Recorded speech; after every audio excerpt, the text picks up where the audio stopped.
requérant il faut pour.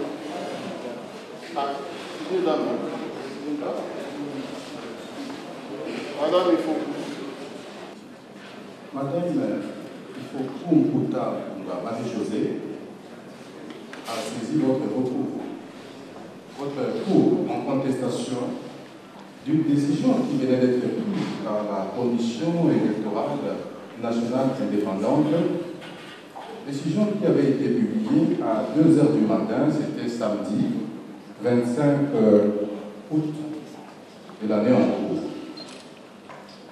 D'après cette décision, que je m'en vais lire, parce qu'il s'agit de quelques lignes, je me fais le devoir de vous notifier, conformément à l'article 107 de la loi électorale, la décision numéro 028 par CENI, par BUR, par 18, du 24 août 2018, déclarant irrécevables les candidatures des indépendants, des partis politiques et regroupements politiques à l'élection du président de la République, pour motif des défauts de qualité d'origine. Et la CENI les expliquait, on sait qu'après avoir perdu votre nationalité d'origine, le recouvrement de cette dernière ne donne droit qu'à une nationalité d'acquisition. Voilà, Monsieur le Président, la décision de la CENI. Et en ce qui nous concerne, nous avons essayé de refaire l'ABC en recourant à notre dictionnaire.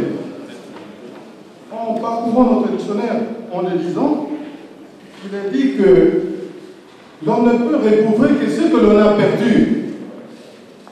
Cela veut dire que si Mme Marie-Josée Ifokou doit aujourd'hui recouvrer sa nationalité d'acquisition, cela veut dire qu'elle en avait auparavant. Et pourtant, elle s'appelle Marie-Josée Ifokou Boutambula, de père et de mère congolais, secteur de Djema, province de la Tchouapa, territoire de Boende. Et à un moment donné de sa vie, pour des raisons convenances personnelles, elle est devenue canadienne. Et par la suite, elle a renoncé à cette nationalité conformément à la loi congolaise. Et pour preuve, j'ai ici avec moi le certificat de répudiation de la citoyenneté congolaise, délivré par les Canadiens. Elle n'est pas délivrée par les Burundais ni les Guatémaltais, mais par les Canadiens. Je sais pourquoi j'insiste là-dessus. Et donc, après avoir répudié et que le Canada ait constaté que cette femme a renoncé à sa citoyenneté canadienne, le Canada lui a délivré ses certificats de répudiation de la citoyenneté canadienne.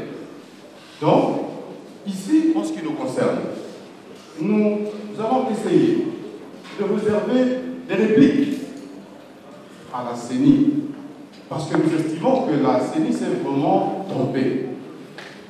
Monsieur le Président, Monsieur le membre de la Congrès, on nous donne les dire, l'on ne recouvre que ce que l'on a perdu.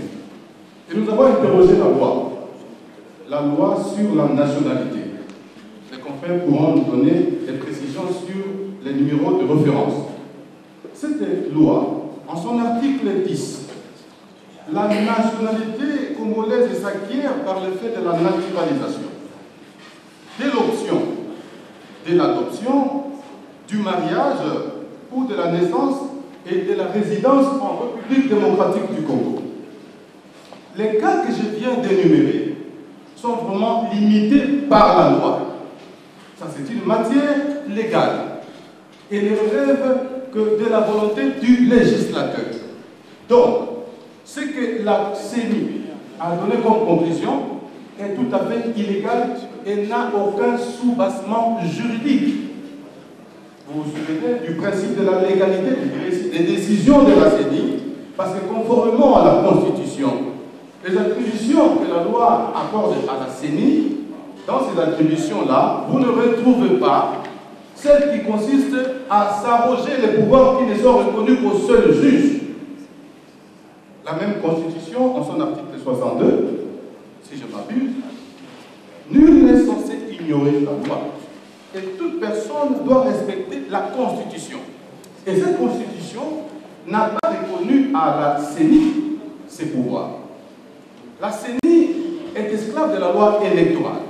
Et cette loi électorale a donné des formulaires à remplir par la CENI ainsi que les conditions qui sont exigées, notamment des pièces à fournir. Et parmi ces pièces, vous avez le certificat des nationalités. Et laissez-moi ici dire à la CENI que le certificat des nationalités n'indique pas de manière explicite que la personne qui recouvre ou qui a cette nationalité l'a de par son origine ou de par l'acquisition. Donc, pour que la CENI sache que cette personne qui produit un certificat de nationalité est un Congolais d'origine ou d'acquisition, la CENI a besoin de documents qui sont exigés par la loi. Et ici, en l'occurrence, nous avons l'attestation des recouvrements des nationalités signée par le ministre actuel, M. Alexis Tambwe Mwamba. En plus de cette attestation des recouvrements, vous avez également l'arrêté ministériel. Les confrères pourront lire ces arrêtés. Et dans ces arrêtés, qu'est-ce qu'il est dit, confrères? Je peux avoir l'arrêté. Dans cet arrêté, il est bien mentionné qu'il s'agit d'une nationalité congolaise d'origine. Voilà. Arrêté numéro 125, bar 4, bar MP, bar 1000, bar J, portant recouvrement de la nationalité congolaise d'origine. Et cet arrêté, le ministre décrète ce qui suit, il n'y a que trois dispositions, est reçu et enregistré sous le numéro 00030, volume 1, folio 060, la déclaration de recouvrement de la nationalité congolaise d'origine de Madame Ifokou Mputampunga Marie-Josée. D'origine. Et l'attestation dit la même chose. Donc nous disons ici, Monsieur le Président, que la CENI a violé le principe interdisant des statuts ultra petita. Puisqu'ici, la CENI avait besoin de ces pièces qui n'étaient pas exigées par la loi. Si la loi avait exigé que parmi les pièces à produire par le candidat ou la candidate, il devait également, dans le cas d'une personne qui venait de recouvrer sa nationalité congolaise, produire également l'attestation de recouvrement, l'arrêté, la CENI aurait vu que cet arrêté ne dit pas que Mme Marie-Josée recouvre sa nationalité congolaise d'acquisition parce qu'elle ne l'avait pas. Et rappelons ici à la CENI que cette possibilité, ce mode d'acquisition, ne concerne que les étrangers.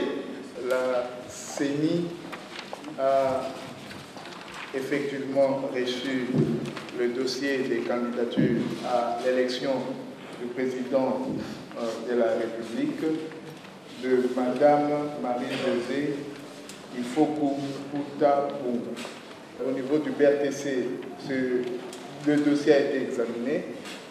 Il y a été réservé, après avoir vérifié que le dossier était complet, il a été réservé un avis de conformité conformément à l'article 21 de la loi électorale. Mais il faut souligner également que l'Assemblée plénière, lorsqu'elle examine les dossiers, alors elle examine, comme cela se fait au niveau du bureau de réception et traitement des candidatures sur pièces. Mais alors, au-delà des pièces, il y a également la référence à l'article 29 de la loi organique portant organisation et fonctionnement de la Commission électorale nationale indépendante. Cette disposition affirme ceci, que la CENI peut se saisir de tout dossier relevant de sa compétence. La disposition ajoute, elle peut être saisie par les autorités politico-administratives, elle peut être saisie par les observateurs, les témoins, les partis politiques. Elle peut également être saisie par les électeurs. Et lorsqu'elle est saisie en la personne de son président. Elle est saisie par quoi? Par toutes les questions de violation portant sur les matières électorales et référendaires. Et donc, le certificat d'enregistrement de la candidate Marie-Josée Ifokou ayant fait foi, comme le dit la loi sur la nationalité, jusqu'à preuve contraire, lorsque la l'Assemblée plénière de la CENI reçoit dénonciation des autorités habilitées sur la nationalité étrangère, en l'occurrence canadienne, de la candidate Marie-Josée Ifoku, eh bien, l'Assemblée plénière de la CENI est bien obligée d'examiner le dossier. Comme vous le savez, à partir du moment où il est fait état de la détention par une personne d'une autre nationalité que celle congolaise, la personne en question perd de manière automatique sa nationalité congolaise. Et donc, nous sommes dans la réception des dossiers des candidatures à l'élection du président de la République pour lequel l'article 72 de la Constitution ainsi que l'article 102 de la loi électorale exigent la détention d'une nationalité congolaise d'origine. En l'espèce, la candidate aurait dû, quand bien même la pièce n'est pas exigée, aurait pu verser au dossier la preuve de rénonciation à la nationalité étrangère. Et donc, la décision de l'Assemblée plénière de la CENI repose sur le fait qu'il y avait défaut de production de l'instrument, du document attestant de la perte de la nationalité congolaise. La référence Ifoku a produit les pièces ci-après au regard de l'article 34 relative à la nationalité congolaise. Il s'agit de la déclaration de recouvrement de la nationalité congolaise, de la lettre de recouvrement de la nationalité congolaise d'origine, de l'attestation portant déclaration de recouvrement de la nationalité congolaise d'origine, de l'acte d'élection de domicile, de l'arrêté ministériel portant recouvrement de la nationalité congolaise d'origine. Bien plus, en vertu de l'article 42 de la loi précitée, la preuve de la nationalité congolaise s'établit par la production du certificat de nationalité. Et en l'espèce, cette dernière a versé au dossier le certificat de nationalité volume 7, folio 03048 du 6 août 2018 du ministre d'État, ministre de la Justice et garde des Sceaux. Il appelle de tout poids que la préqualifiée a recouvré la nationalité congolaise d'origine. Par ces motifs, plaise à la Cour constitutionnelle dire recevable la présente requête qu'il a déclarée fondée, ordonner à la CENI de valider la candidature de la dame Ifoku Tampouna Marie-Josée.